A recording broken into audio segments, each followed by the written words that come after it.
வீடு, சொத்து, மனை தொடர்பான பிரச்சனைகளா? அப்போது இந்த ஒரு கோவிலுக்கு மட்டும் போங்க. சிலருக்கு வீடு கட்டிய தொடங்கியவுடன் தடங்கள் ஏற்படும்.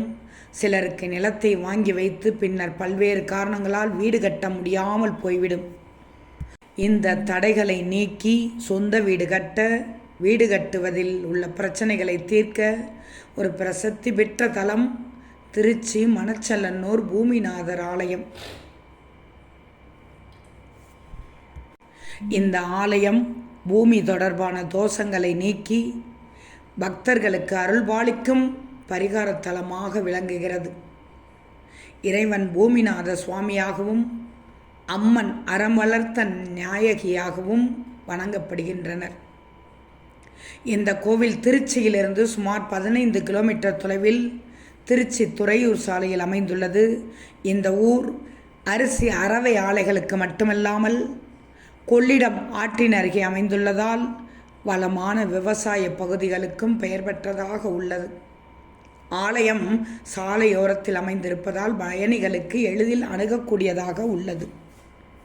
கொள்ளிடம் ஆற்றில் ஏற்பட்ட வெள்ளத்தை தடுக்க மண்ணை அணைத்து உருவாக்கப்பட்டதால் மண் அணைத்த நல்லூர் என்று வந்ததாகவும் காலப்போக்கில் அது மணச்சநல்லூர் என்று மருவியதாக சொல்லப்படுகிறது.